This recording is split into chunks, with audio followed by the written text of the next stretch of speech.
guys, sekarang kami dari kelompok 1 masih di Taman Botani Baturaden.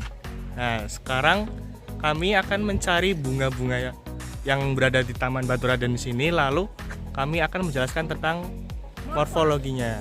Nah, tonton terus ya guys videonya. Check it out.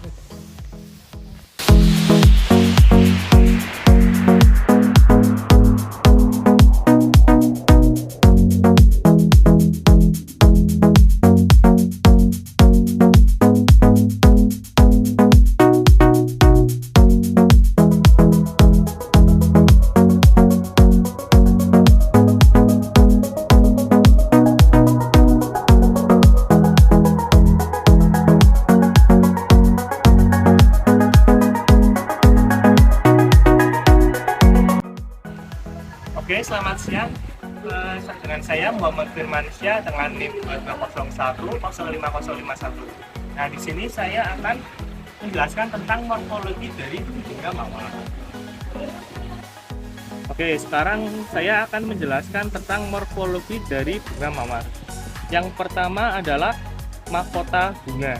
Nah, mahkota bunga ini berfungsi untuk menarik perhatian dari serangga seperti kupu-kupu atau lebah. Nah, serangga tersebut untuk membantu proses penyerbukan. Yang kedua adalah benang sari. Ini benang sari seharusnya posisinya lebih tinggi daripada bunga lainnya. Nah, benang sari ini letaknya karena lebih tinggi, maka akan mempermudah proses penyerbukan. Nah, benang sari itu adalah alat kelamin jantan dari bunga. Nah, yang ketiga adalah putik. Putik adalah alat kelamin betina yang mengandung sel telur dan sebagai penyerbukan. Nah, sekarang kita akan masuk ke kelopak bunga. Kelopak bunga di sini sebenarnya sudah mekar. Nah, karena sudah mekar, maka kelopak bunga akan mekar juga. Nah, seharusnya kelopak bunganya seperti ini. Namun ini sudah mulai layu. Nah, kelopak bunga tersebut berfungsi untuk melindungi bunga saat masih pucuk. Nah, yang kelima adalah ini, dasar bunga. Dasar bunga tersebut untuk menghubungkan bagian-bagian bunga pada tangkai bunga. Nah, yang terakhir adalah tangkai bunga. Tangkai bunga di sini berfungsi untuk menopang bunga dan sebagai penghubung antara bunga dengan ranting pohon. Nah, itulah adalah morfologi dari bunga mawar. Oke guys, sebelumnya perkenalkan, nama saya Alman Alfadiski dengan NIM 2201050007. Nah, saya akan menjelaskan tentang bunga yang di samping saya. Nama bunga ini adalah bunga Yasmin. Fungsi bunga ini untuk penyerbukan terhadap tanaman dibantu dengan bantuan serangga seperti kupu-kupu, lebah dan sebagainya. Kita lanjut ke morfologinya. Oke, ini adalah penjelasan dari morfologi bunga Yasmin atau bunga melati putih. Oke, mulai dari yang pertama ini ada kelopak bunga. Ini untuk melindungi bunga sebelum dia mekar. Ini ada mahkota bunga. Seperti ini bentuknya. Dia berfungsi untuk menarik perhatian hewan supaya melakukan penyerbukan. Nah, ini ada benang sari. Ini adalah alat kelamin jantan yang letaknya paling tinggi dalam proses penyerbukan. Di dalam benang sari ini ada putik. Dia itu adalah sel kelamin betina yang mengandung sel telur untuk proses penyerbukan. Oke, lanjut. Ini adalah dasar bunga. Dasar bunga ini adalah penghubung bunga dengan ranting. Nah, di sini ada ranting bunga. Di sini dia berfungsi untuk penghubungan antara bunga dan juga ranting. Nah, di sini juga ada yang masih kuncup. Ini adalah kelopak bunga dan di dalamnya itu ada bunga Yasmin ini. Hai, perkenalkan, nama saya Rama Puspita Dewi dengan nomor NIM 2201050007. Pada kesempatan kali ini kita akan belajar mengenai morfologi bunga pada tanaman jambu air. Tanaman jambu air ini nama latinnya adalah Syzygium aqueum. Jadi tanaman ini biasanya bunganya dikenal sebagai bunga majemuk. Jadi bunganya itu termasuk ke dalam bunga yang sempurna. Ini ada contoh bunga yang sudah jatuh ya. Jadi pada bagian bunga ini terlihat ini adalah bagian benang sari. Ini benang sari yang fungsinya sebagai alat reproduksi jantan. Ini bagian kecil ini yang agak kuning, ini adalah kepala benang sari. Selanjutnya ini putik sari sebagai alat kelamin betina. Ini nanti mekanismenya ada serangga yang akan mendekat, dan serangga itu nanti jatuhnya di benang sari. Nanti kepala benang sari ini jatuh akan masuk ke dalam putik sari atau mengenai putik sarinya. Bagian lain dari bunga yaitu ada kelopak bunga, bentuknya corong seperti ini.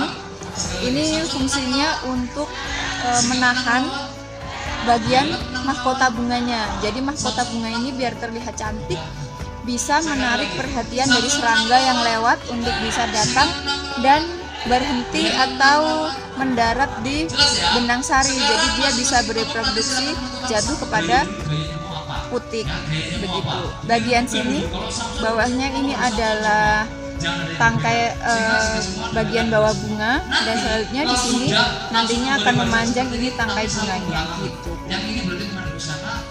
Ini sih udah agak jatuh ya, udah pada hilang kelopak bunganya, tapi masih ada satu ini mahkota bunganya. Kalau ada banyak harusnya bagus seperti ini. Ini fungsinya sebagai alat reproduksi dari tanaman jambu air ini. Jadi begitu morfologi mengenai bunga jambu air. Terima kasih. Perkenalkan, nama saya Cindy Lutfia dengan NIM 220105020. Di sini saya akan menjelaskan tentang morfologi bunga melati.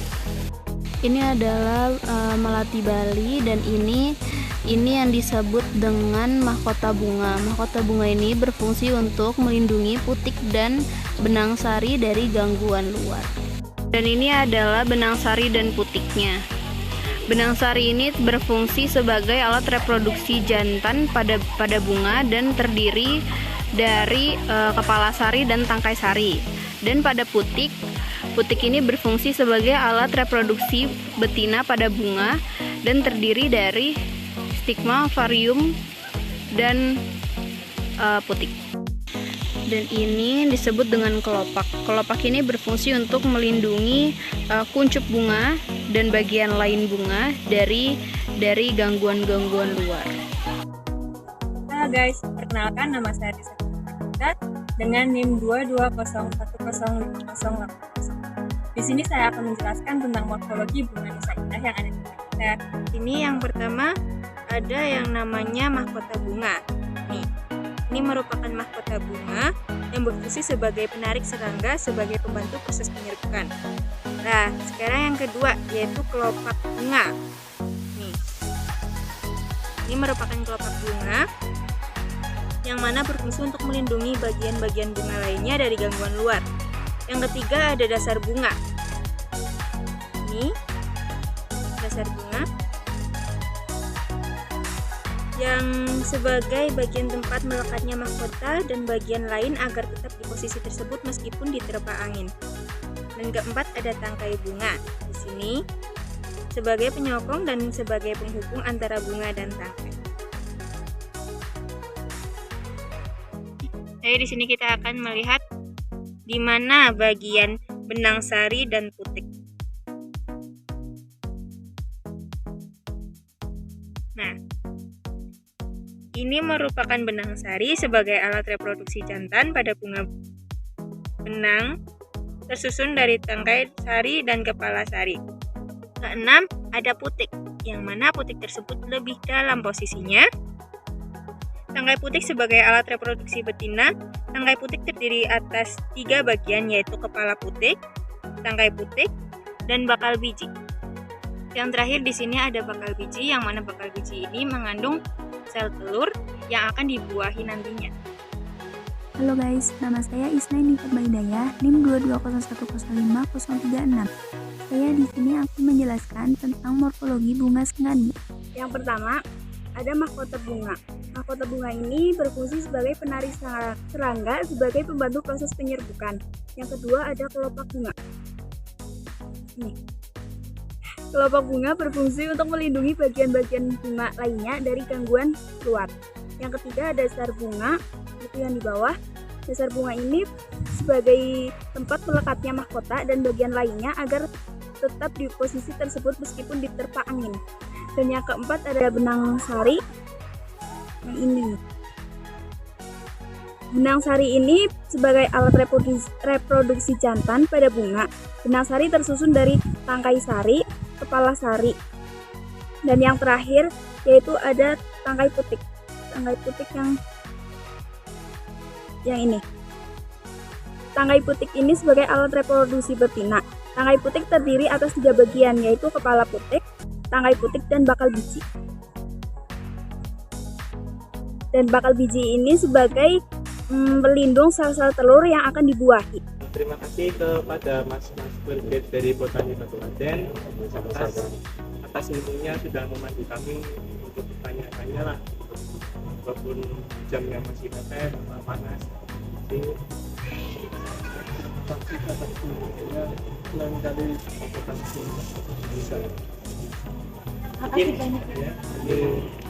Mungkin itu aja dari kampus kami Universitas Harapan Bangsa. Untuk bertanya lagi, terima kasih. Wassalamualaikum warahmatullahi wabarakatuh.